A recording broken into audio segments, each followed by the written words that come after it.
Sir, இப்ப தமிழகத்தில் பார்த்தீங்கன்னா இந்த தென் மாவட்டங்கள் 4 சுங்கச்சாவடியில் 246 ரூபா வந்து இந்த ஃபாஸ்டேக் கட்டணம் வந்து பேலன்ஸ் இருக்குன்னு சொல்லி குற்றச்சாட்டு இருந்து நீதிமன்றமே வந்து அரசு பேருந்து, அதாவது நகர அரசு பேருந்துகள் வந்து இதை தாண்டக்கூடாதுன்னு சொல்லி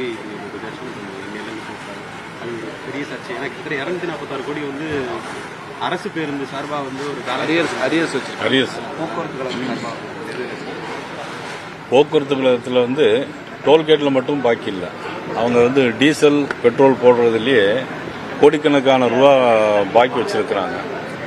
அது அரசாங்கம் என்ன பண்ணணும்னா, அரசாங்கம் முதலமைச்சர் அதில் வந்து அரசாங்கம் மானியம், போக்குவரத்து மானியம் கொடுத்து அதை இல்லாமல் பார்க்கறது தான் முதலமைச்சர் செய்ய வேண்டிய வேலை. இதனால போக்குவரத்து கழகங்கள் பாதிக்கப்படும். 50 லட்சம் உறுப்பினர்களை தாண்டி வெற்றிகரமாக அந்த ஓரணியில் தமிழ்நாடு அந்த பயணம் வெற்றிகரமாக போய்கிட்டு யாரு பயணம் பண்றாங்க? ஓரணியில் தமிழ்நாடு. இப்போ ஓரணியில் தமிழ்நாடுங்க தானே இருக்கு. நம்ம எதுக்கு அது பயணம் பண்ணணுங்கிறது தெரியல. இப்போ என்னன்னா, நீங்க முதலமைச்சரை பொறுத்த மட்டும் என்னைக்கு அதிமுக கூட்டணி வந்ததோ அன்னையிலிருந்து அவருக்கு ஒரு ஜுரம் வந்துருச்சு, தோல்வி பயம் வந்துருச்சு. அது பார்த்தீங்கன்னா அது கூட்டணி கட்சி தலைவரும் அதே மாதிரி தான் பேசுவாங்க. இன்னைக்கு டெய்லி பார்த்தீங்கன்னா, நேற்று அம்பாசமுத்திரத்தில் 17 வயசு சிறுமியை போதைப் பொருள் பயன்படுத்தின ஒருத்தர் வந்து பாலியல் வன்கொடுமை பண்ணியிருக்கிறாங்க. அதுபோல் வள்ளியூரில் ஒரு மூதாட்டி 17 பவுன் நகைக்காக வேண்டி கொலை பண்ணியிருக்காங்க. தினசரி பாலியல் வன்கொடுமை, தினசரி இந்த மாதிரி சட்டம் ஒழுங்கு பிரச்சனை, போதைப் பொருட்கள் எல்லா இடத்துலையும் நடமாட்டம். இதையெல்லாம் மறைப்பதற்காக முதலமைச்சர் வந்து ஓரணியில் தமிழ்நாடு அப்படிங்கிற சும்மா ஒரு பேனரை வச்சுட்டு இப்போ ஊரா போயிட்டு இருக்கிறாங்க. இதனால எந்த நன்மையும் கிடையாது. 2026 தேர்தலை பொறுத்த மட்டும் இன்னைக்கு வெகுஜன விரோத ஒரு ஆட்சியாக தான் இன்னைக்கு திமுக இருக்கு. நிச்சயமா 2026 பொது தேர்தலில் தேசிய ஜனநாயக கூட்டணி ஆட்சி அமைக்கும். இந்த நிதி வந்து கல்விக்கு பயன்படுத்த எடப்பாடி பழனிசாமி அதுக்கு முதல்வர் வந்து பாஜகவோட டம்மி வாய்ஸாக தான் எடப்பாடி பழனிசாமி வாய்ஸாகவே மாறிட்டாங்க. முதலமைச்சருக்கு இப்போதான் என்ன பேசுறதுன்னே தெரியல. மாண்புமிகு முன்னாள் முதலமைச்சர் அண்ணன் பழனிசாமி அவர்கள் பேச வேண்டிய கருத்தை தான் பேசியிருக்காங்க. இதில் பாரதிய ஜனதா கட்சியினுடைய கூட்டணி தோழமையில் நாங்கள் இருக்கோம். இதில் அவருக்கு டம்மி வாய்ஸாக இருக்க வேண்டிய அவசியம் ஒன்றும் இல்லை.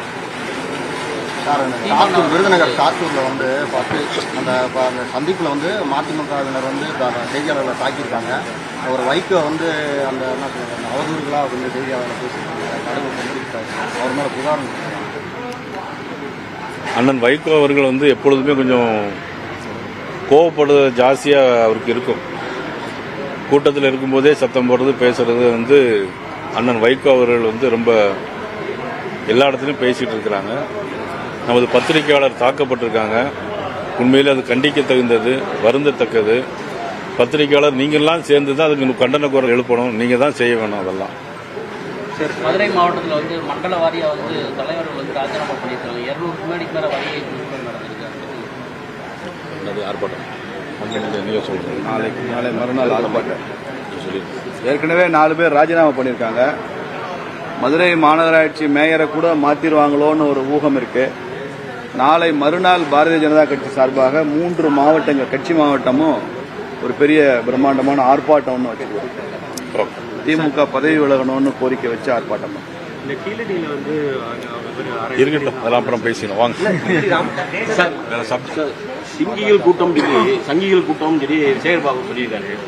அதை பத்தி மத மாநாடு, அரசியல் மாநாடு, அரசியல் பண்ணியிருக்காரு. பழனியில பேசுறது நடந்ததுதான் சிறுபக்தர்கள் மாநாடு வந்து நடந்ததுதான். அது இப்போ எங்க ப்ரொஃபசர் மாவட்ட தலைவர்கள்லாம் இருக்கிறாங்க. நீங்களே கண்கூடா பார்த்தீங்க. இருந்தாலும் நான் என்ன பேசுறேன் அப்படிங்கறத கேட்கறதுக்காக இந்த கேள்வி கேட்குறீங்கன்னு நினைக்கிறேன்.